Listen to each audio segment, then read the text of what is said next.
Hi, welcome to our channel. BJP రాజకీయాలు ఎత్తుగడలు చాలా వ్యూహాత్మకంగా ఉంటాయని అందరూ అనుకుంటారు. కానీ తెలంగాణ బీజేపీ రాజకీయాల విషయం చూస్తే మెచ్యూరిటీ లేని రాజకీయ విధానం అవలంబిస్తుందా?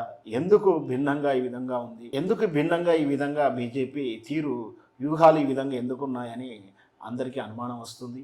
ముఖ్యంగా నరేంద్ర మోడీని మించినటువంటి రాజకీయ చాణక్యుడు లేడు. నరేంద్ర మోడీ, అమిత్ షా ఇద్దరు కలిసి ఈ దేశ రాజకీయాలను ఏ విధంగా శాసించగలుగుతున్నారో మనందరికీ తెలుసు. ఎక్కడ ఏం చేయాలో, ఎలా చేస్తే తాను రాణించగలుగుతారో బీజేపీకి దాని మాతృ సంస్థ అయినటువంటి ఆర్ఎస్ఎస్కు, విహెచ్పి సంఘ కార్యకర్తలకు స్పష్టంగా వ్యూహం ఉంటుంది. అయితే అదంతా కూడా నార్త్కే, అంటే ఉత్తర భారతదేశానికే పనిచేస్తుందా, దక్షిణ భారతదేశానికి వాళ్ళ పాచికలు పారట్లేవా అనే అనుమానాలు వస్తున్నాయి. ఎందుకంటే ముఖ్యంగా మనం చూస్తూనే ఉన్నాం, కర్ణాటకలో ఓడిపోయిన తీరు, కర్ణాటకలో వాళ్ళ వైఫల్యాలు.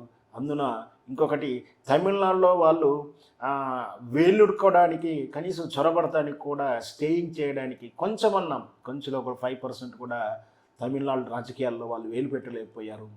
ఇకపోతే తెలుగు రాష్ట్రాల కన్నా ముందు కేరళ గురించి చెప్పాలి. కేరళలో మనకు తెలుసు, అక్కడ ముస్లిం కమ్యూనిటీ ఎక్కువగా ఉండడంతో బీజేపీ కొంచెం చొచ్చుకు వెళ్ళడానికి ప్రయత్నం చేస్తున్నా కూడా అక్కడ కమ్యూనిస్టు భావజాలు ఉన్నటువంటి ప్రజలు ఎక్కువగా ఉండడం, బీజేపీని అంతగా స్వాగతించకపోవడం మనం చూస్తూనే ఉన్నాం. ఇకపోతే ఉన్నది ఏకైక రాష్ట్రం తెలుగు రాష్ట్రాలు అయినటువంటి ఆంధ్రప్రదేశ్ అండ్ తెలంగాణ.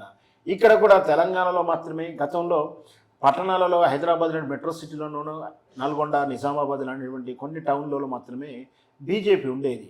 కానీ కాలక్రమేపీ నరేంద్ర మోడీ వచ్చిన తర్వాత బండి సంజయ్ వచ్చిన తర్వాత పోలరైజేషన్ ఆఫ్ మతం గురించి ఇవన్నీ కూడా కొంచెం పుంజుకున్నమాట వాస్తవమే.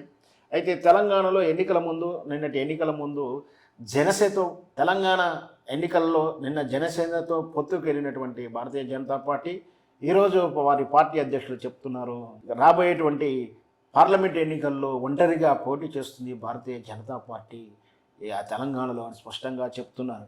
అంటే వాస్తవానికి భారతీయ జనతా పార్టీ అనేది ఒకటి పార్టీల కూటమి. ఆ పార్టీల కూటమిపై ఎన్డీఏ, నేషనల్ డెమోక్రటిక్ అలయన్స్ అని, ఆ ఎన్డీఏ కూటమిలో జనసేన ఆల్రెడీ భాగస్వామి అని డిక్లేర్గా ఉంది. అలాంటి భాగస్వామ్యం ఉన్నటువంటి పార్టీతో పోటీ చేయనని రాష్ట్ర స్థాయి కమిటీ ఎలా చెప్పగలుగుతుంది? అది జాతీయ స్థాయిలోమో ఎన్డీఏ కూటమిలో ఉంటుంది. అలాంటప్పుడు జాతీయ స్థాయి నాయకులు చెప్పాల్సినటువంటి విధానాన్ని రాష్ట్ర స్థాయి నాయకులు చెప్పడం నిజంగా విడ్డూరంగానే ఉంది.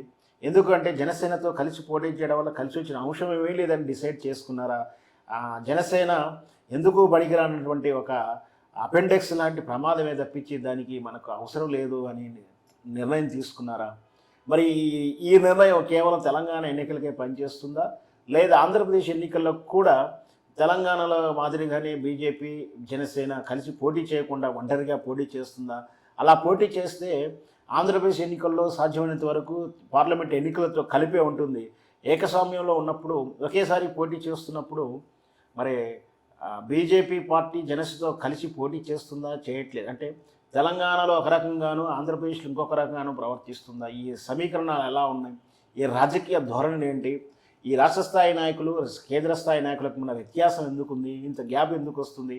ఈ అర్థం లేని మాటలని, కన్ఫ్యూజ్ మాటలని, కంగారు మాటలని ప్రజలని మభ్యపెట్టడానికా, లేదా నాయకులను మభ్యపెట్టడానికా, లేదా ఇతరులని ఏదన్నా రాష్ట్ర ఎజెండాలని ఉద్దేశంగా పెట్టుకొని ఇలా మాట్లాడుతున్నారనేది మరి భారతీయ జనతా పార్టీ పెద్దలే తేల్చాలి. ఏదైనప్పటికీ భారతీయ జనతా పార్టీ అనేది రాష్ట్ర స్థాయి పార్టీ కాదు, అది కేంద్ర స్థాయి, ఈ దేశానికి మొత్తం ఉన్నటువంటి జాతీయ స్థాయి పార్టీ. ఏ పార్టీ విధానాలైనా సరే జాతీయ స్థాయి అధ్యక్షుడు, జాతీయ స్థాయి కార్యనిర్వాహకం చెప్పాల్సిన నిర్ణయాలని రాష్ట్ర స్థాయిలో నిర్ణయించడం, రాష్ట్ర స్థాయిలో వ్యాఖ్యానించడం నిజంగా ఆశాస్పదం అవుతుంది. రేపొద్దున అదే జనసేన పొత్తులో కలిసి వెళ్ళాలని జాతీయ స్థాయి కమిటీ చెప్పినప్పుడు రాష్ట్ర స్థాయి క్రెడిబిలిటీ దెబ్బతింటుంది. ఇవేమీ ఆలోచన చేయకుండా ఇలాంటి వ్యాఖ్యలు చేయడం నిజంగా కూడా భారతీయ జనతా పార్టీలో రోజుకు క్రమశిక్షణ తప్పుతుందా, పటుత్వం తప్పుతుందా అనేది అనుమానాలు అందరికీ వస్తుంది. ఏదైనా సరే ఎన్నికల దగ్గరకు వచ్చినప్పుడు చూద్దాం. భారతీయ జనతా పార్టీ పొత్తులతో వెళ్తుందా, ఒంటరిగా వెళ్తుందా అనేది రేపు రాబోయేటువంటి ఎన్నికల్లో తేలిపోతుంది.